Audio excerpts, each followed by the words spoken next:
नमस्कार। प्रादेशिक समाचार के साथ मैं कामिनी। पहले मुख्य समाचार।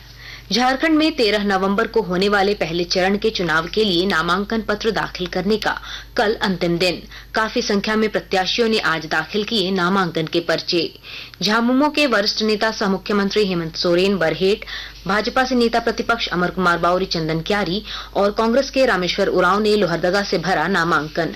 विभिन्न राजनीतिक दलों के कई अन्य दिग्गजों ने भी दाखिल किए नामजदगी के पर्चे। नामांकन दाखिल करने वाले पार्टी प्रत्याशियों के पक्ष में भाजपा और झामुमो के नेताओं ने जनसभाओं को किया संबोधित। चक्रवात दाना आज रात ओडिशा और पश्चिम बंगाल की तट से टकराएगा। झारखंड में भी अलर्ट।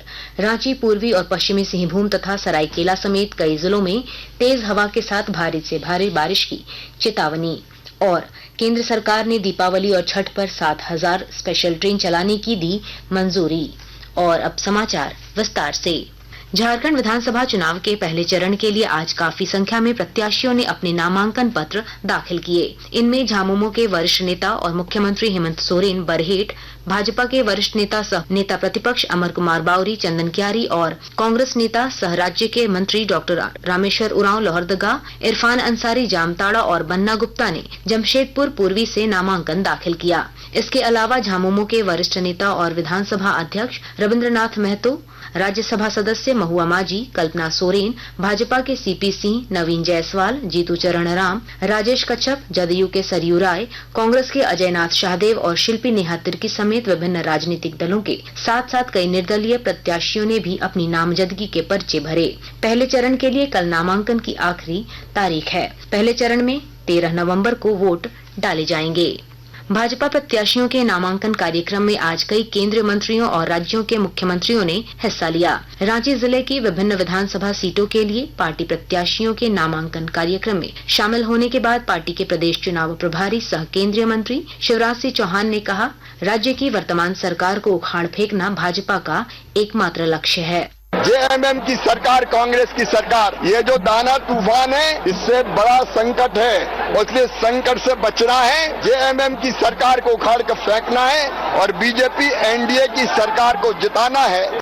गुमला के सिसई विधानसभा क्षेत्र में भाजपा प्रत्याशी के पक्ष में जनसभा को संबोधित करते हुए पार्टी के वरिष्ठ नेता और केंद्रीय मंत्री फग्गन सिंह कुलस्ते ने दावा किया कि राज्य में बहुमत के साथ एनडीए की सरकार बनेगी।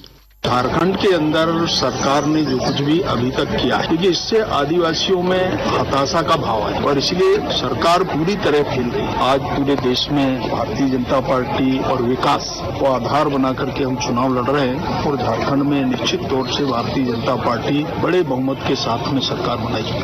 इधर जमशेदपुर में पार्टी प्रत्याशियों के पक्ष में एक चुनावी सभा को संबोधित करते हुए भाजपा के चुनाव सह प्रभारी हिमंता बिस्वा शर्मा ने कहा कि आदिवासियों का अस्तित्व बचाने के लिए राज्य में भाजपा की सरकार जरूरी है। यह सरकार को सबक सिखाएगा, घुसपैठियों को बाहर निकालने का काम करेगा और झारखंड को विकास का और आगे ले जाने का काम करेगा। मोदी जी का नेतृत्व में एनडीए का सरकार बनेगा। उधर बरहेट विधानसभा क्षेत्र से नामांकन दाखिल करने के बाद झामुमो के कार्यकारी अध्यक्ष और मुख्यमंत्री हेमंत सोरेन ने दावा किया कि भाजपा चाहे जितनी भी ताकत लगा ले, लेकिन राज्य में एक बार फिर सरकार इंडी गठबंधन की ही बनेगी। पूरे विपक्ष के, पूरे देश के जितने भी इनके ताकतवर कथाकथित उनके पार्टी में सभी लोग यहाँ हैं और ये कुछ दिनों के लिए आए हैं, उसके बाद फिर इनको ढूंढने से नहीं मिलेंगे। आकाशवाणी के ताजा तरीन समाचारों के लिए आप हमारी वेबसाइट newsonair.gov.in पर लॉग ऑन कर सकते हैं। ताजा समाचार X handle @AIR news alerts और Facebook page all India radio news पर भी उपलब्ध है। आप प्रादेशिक समाचार एकांश के X handle @AIR news _Ranchi और फेसबुक, इंस्टाग्राम पेज तथा YouTube channel AIR news Ranchi पर भी हमारे बुलेटिन सुन सकते हैं। प्रादेशिक समाचार आप आकाशवाणी रांची से सुन रहे हैं।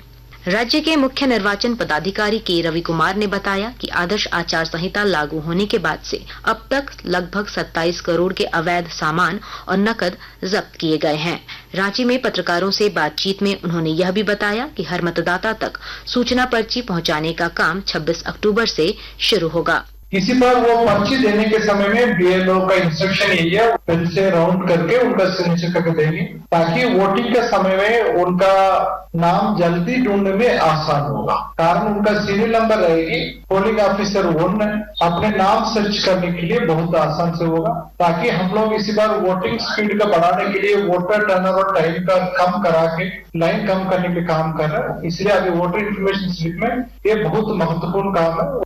आकाशवाणी रांची के प्रादेशिक समाचार एकांश की ओर से आज विधानसभा चुनाव के सिलसिले में अंशकालिक संवाददाताओं के लिए प्रशिक्षण कार्यशाला का आयोजन किया गया। रांची स्थित सूचना भवन के कॉन्फ्रेंस हॉल में आयोजित कार्यशाला को बतौर मुख्य अतिथि अपर मुख्य निर्वाचन पदाधिकारी डॉक्टर नेहा अरोड़ा ने संबोधित किया। इस दौरान उन्होंने कहा कि शांतिपूर्ण और निष्पक्ष चुनाव कराने में मीडिया की महत्वपूर्ण भूमिका है। डॉक्टर अरोड़ा ने सी विजिल और वोटर हेल्पलाइन ऐप समेत अन्य चुनावी प्रक्रिया की जानकारी साझा की। किसी भी तरह का अगर वायलेशन हो रहा है फील्ड में तो इसके लिए सी विजिल ऐप में कहीं पे भी अगर आप कुछ वायलेशन देख रहे हैं उसे आप रिपोर्ट कर सकते हैं और 100 मिनट के भीतर इस पे कार्रवाई सुनिश्चित की जाती है। सी विजिल ऐप में जो भी मामले दर्ज होते हैं उसे डायरेक्टली ईसीआई मॉनिटर करता है। इसके साथ ही एक इम्पॉर्टेंट ऐप है जो वोटर हेल्पलाइन ऐप है। वोटर हेल्पलाइन ऐप के माध्यम से आपका नाम वोटर रोल में कहाँ पे है, इलेक्टोरल रोल में किस क्रमांक संख्या में है, आपका पोलिंग स्टेशन का क्या डिटेल है, ये आप अपने मोबाइल से ही जान सकते हैं। विधानसभा चुनाव को लेकर गिरिडीह जिले में झारखंड की संस्कृति को आधार बनाकर मतदाताओं को जागरूक किया जा रहा है। और जानकारी के साथ हमारे संवाददाता। गिरिडीह में मतदाताओं को जागरूक करने के लिए झारखंड की संस्कृति, खान पान, भाषा एवं पहनावा को आधार बनाकर लोगों को मतदान के लिए प्रेरित किया जा रहा है। जिला निर्वाचन पदाधिकारी सह उपायुक्त नमन प्रेस लकड़ा ने बताया कि गांव से लेकर शहर तक स्थानीय भाषाओं में लोगों को जागरूक किया जा रहा है। उन्होंने बताया कि बीते चुनाव में जिन बूथों पर मतदान कम हुआ था वैसे बूथों को चिन्हित कर स्वीप कार्यक्रम के तहत लोगों को 23 नवंबर को मतदान करने के लिए प्रेरित किया जा रहा है। रमेश प्रभाकर, आकाशवाणी समाचार, गिरिडीह। चक्रवात दाना आज रात ओडिशा और पश्चिम बंगाल की तट से टकराएगा। इसे लेकर झारखंड में भी अलर्ट जारी किया गया है। मौसम विभाग ने रांची, पूर्वी और पश्चिमी सिंहभूम तथा सरायकेला समेत कई जिलों में तेज हवा के साथ भारी से भारी बारिश की चेतावनी जारी की है। मौसम विज्ञान केंद्र रांची के निदेशक अभिषेक आनंद ने बताया कि दाना चक्रवात ओडिशा और बंगाल के तट से टकराएगा, जिसका व्यापक असर झारखंड के कई इलाकों में देखने को मिलेगा। जो चक्रवात दाना है आज में सीवियर साइक्लोनिक स्टॉर्म के रूप में ये परिवर्तित हुआ है और मजबूत हुआ है और ये उत्तर पश्चिम की दिशा में बढ़ रहा है। झारखंड में इसके प्रभाव की बात करें तो जो कोल्हान के 3 जिले हैं, पूर्वी सिंहभूम, पश्चिमी सिंहभूम, सरायकेला, खरसावां, वहाँ पे भारी बारिश की आशंका है। कल में जो कोल्हान जो है वहाँ पे ऑरेंज अलर्ट है, वहाँ पे भारी से बहुत भारी बारिश हो सकता है और शेष जो बाकी इलाके हैं, रांची समेत मध्य के इलाके हैं, वहाँ पे भारी बारिश की संभावना जताई जा रही है। रेलवे दीपावली और छठ महापर्व को देखते हुए 7000 स्पेशल ट्रेनें चलाएगा। आज केंद्रीय कैबिनेट की बैठक में इस फैसले को मंजूरी दी गई है। बैठक के बाद रेल मंत्री अश्विनी वैष्णव ने बताया कि रेलवे के स्पेशल ट्रेन चलाए जाने के फैसले से हर रोज करीब 2 लाख यात्रियों को फायदा मिलेगा। इस साल 7000 ट्रेन रन की जा रही है छठ और दीपावली के लिए स्पेशल ट्रेन, यानी करीब करीब 2 लाख लोग एक्स्ट्रा डेली ट्रेवल कर पाए, वो व्यवस्था की जा रही है। पूर्व मुख्यमंत्री और भाजपा नेता मधु कोड़ा ने दिल्ली हाईकोर्ट के उस निर्णय को सुप्रीम कोर्ट में चुनौती दी है जिसमें उन्हें चुनाव लड़ने की अनुमति नहीं दी गई थी। उनकी याचिका पर कल सुनवाई होगी। अंत में मुख्य समाचार एक बार फिर। झारखंड में 13 नवंबर को होने वाले पहले चरण के चुनाव के लिए नामांकन पत्र दाखिल करने का कल अंतिम दिन। काफी संख्या में प्रत्याशियों ने आज दाखिल किए नामांकन के पर्चे। झामुमो के वरिष्ठ नेता सह मुख्यमंत्री हेमंत सोरेन बरहेट, भाजपा से नेता प्रतिपक्ष अमर कुमार बावरी, चंदन क्यारी और कांग्रेस के रामेश्वर उरांव ने लोहरदगा से भरा नामांकन। विभिन्न राजनीतिक दलों के कई अन्य दिग्गजों ने भी दाखिल किए नामजदगी के पर्चे। नामांकन दाखिल करने वाले पार्टी प्रत्याशियों के पक्ष में भाजपा और झामुमो के नेताओं ने जनसभाओं को किया संबोधित। चक्रवात दाना आज रात ओडिशा और पश्चिम बंगाल की तट से टकराएगा। झारखंड में भी अलर्ट। रांची, पूर्वी और पश्चिमी सिंहभूम तथा सरायकेला समेत कई जिलों में तेज हवा के साथ भारी से भारी बारिश की चेतावनी। और केंद्र सरकार ने दीपावली और छठ पर 7000 स्पेशल ट्रेन चलाने की दी मंजूरी। इसके साथ ही आकाशवाणी रांची से प्रादेशिक समाचार का ये बुलेटिन समाप्त हुआ। नमस्कार।